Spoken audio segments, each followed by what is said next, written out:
طبعا هتبهدل على التصوير في صور ده، بس انا بعمل اللي عليا. لو سافرت بلد جديدة حتى لو مش عشان تتفسح فيها بشكل أساسي، فخليك فاكر إنك في بلد غريب وإنك أجنبي، ولازم تاخد وضعك وتعمل زي أي أجنبي في الدنيا، وتاخد بعضك في البريك وعلى أقرب مكان. وده اللي عملته لما رحت كينيا مع آيزك. أولا فيزة كينيا سهلة جدا، أول ما توصل للمطار بتدفع $50 وتدخل عادي.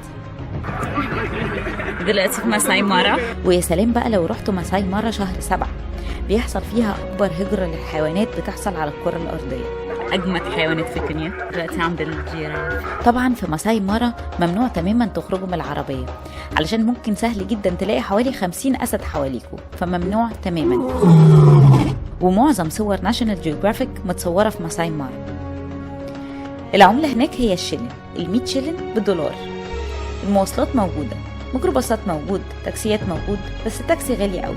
اوبر ارخص شويه، بس اسهل وسيله مواصلات وارخص واحده هي الماتاتو، وسعره مش غالي خالص، يعني $0.5 ممكن يوصلك مسافه حلوه قوي. وعشان ما تقفوش في الزحمه بال4-5 ساعات حرفيا، امشوا. معظم السكان بيمشوا هناك، بيمشوا لحد 5-6 كيلو، اطفال وكبار، عشان يتفادوا الزحمه. وده اللي خلاهم اشهر عدائين في الالعاب الاولمبيه، لانهم اصلا متعودين على ده من صغرهم. كينيا موجودة في شرق أفريقيا على اليمين كده، وليها سواحل بتطل على المحيط الهندي، والمنطقة دي سياحية من الدرجة الأولى واسمها مومباسا، ودي فيها وايت بيتش جميل جدا اسمه داياني بيتش. بس أكتر حاجة بتشتهر بيها كينيا هي الحيوانات البرية اللي فيها. يعني مثلا هناك في ملاجئ للحيوانات زي ملجأ الزرافات، وده اسمه جيراف سنتر، هناك تقدروا تأكلوا الزرافات وتتصوروا معاهم. وفي كمان ملاجئ للأفيال زي ملجأ ديفيد شالتريك، اللي بياخد الأفيال الصغيرة اليتيمة التايهة عن أهلها ويربوهم ويأكلوهم لحد ما يبقى عندهم 6-7 سنين، وبعدين يرجعوهم للوايلد لايف تاني. كنت فاكرة هروح ألاقي فيلين 3 كده ولا حاجة، لقيت أكتر من 50 فيل وكلهم صغيرين. علشان أشوفهم دفعت 500 شلن، يعني $5، ولمدة ساعة واحدة بس بيفتح كل يوم من الساعة 11 للساعة 12.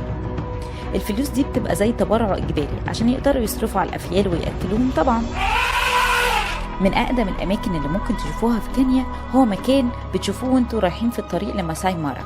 المكان ده اسمه بداية الكون، بيقولوا يعني ان المكان ده كان عايش فيه الإنسان البدائي وقت ما كان بيمشي على 4، وبعدين مع كتر الأشجار وكبرها بدأ يقف على رجله عشان يقدر يتحرك ويصطاد. كينيا فيها أماكن كتير تانية كان نفسي أزورها زي هيلز جيت، دي سفاري بس ما فيهاش حيوانات متوحشة، فأنت بتدخل على عجلة أو على رجلك عادي وتتمشى حوالين الزرافات والزبرز والحاجات دي من غير أي خوف، مش زي مساي مارا.